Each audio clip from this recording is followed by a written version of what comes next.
Hey everybody, welcome to Always Bored, Never Boring. The other day I posted a video in which I painted up a grabber slasher, the delightful thing you can see on your screen at the moment.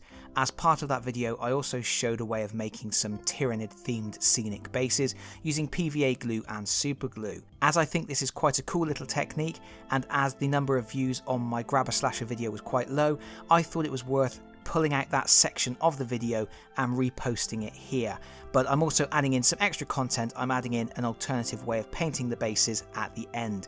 So if you watch my grabber slasher video, the start of this video is going to be old news to you, but look in the video description for a timestamp to cut straight to the new painting tutorial. For my example base, I'm going to be using a Renedra 25mm base, and I have some very cheap PVA glue, and I'm going to put a good splodge of that in the center of the base. You may want to experiment with exactly how much you use. And then I'm going to use a Citadel modelling tool, and I'm going to push that PVA all the way out over the base. I'm going to make sure it goes right to the edge and we have a nice coating over the whole surface. The amount you use will determine the effect you get, so as I said, you may want to try different amounts. I'm then going to get some Loctite super glue with a precision applicator, and I'm going to put a decent amount of this over the top of the base. I'm going to drop it in certain areas, and immediately that super glue will start to react with the PVA. It will start to draw the moisture and it will create ripples in the surface of the PVA. You will start to see weird little craters and squiggly lines forming. And this is after just a minute or so, what you're seeing on the screen here. You can see we are getting some little squiggles starting to appear, but you will need to leave this to set, probably overnight. So what we have now on screen is after a couple of minutes, and then here we have it after 20 minutes. The PVA is still wet at this point, but you can see we have started to get some really interesting ridges and patterns forming. And then this is what it looks like when it is completely dry.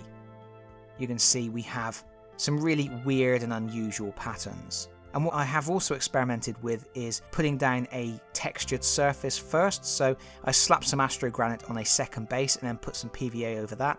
And what you will see is you get even more ridges and patterns because there are more rough edges for the PVA to adhere to as it shrinks and forms into those shapes. So that's something else you can experiment with if you want to.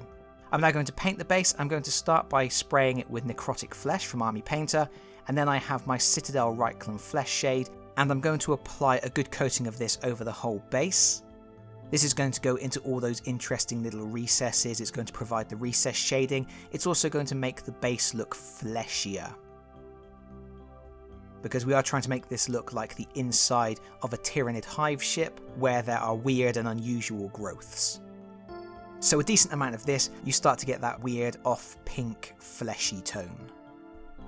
And then I have red tone, purple tone and green tone, all from Army Painter. And I'm going to apply these tones one at a time into different craters on the surface of the base. So there will be a couple of red craters, a couple of purple craters, and then some green craters. And what we're doing here is we're trying to create some weird, unusual tones.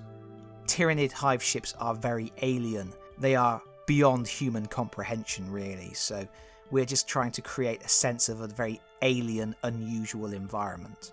So a little bit of red, a little bit of purple, and then a little bit of green as well. And I'm also going to apply the green to all of the flat areas of the base. And by the end of this, all of the recesses and all of the flat area of the base will be coloured, and then we will just have those fleshy ridges left.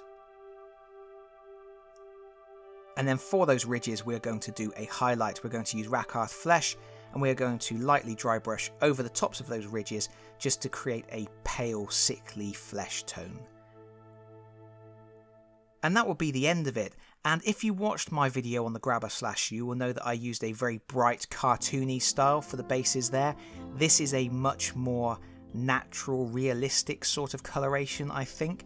And possibly I like this coloration more. I may go back to my grabber slashers and repaint the bases to be more like this, because I do like the final result, which is what you can see on your screen there.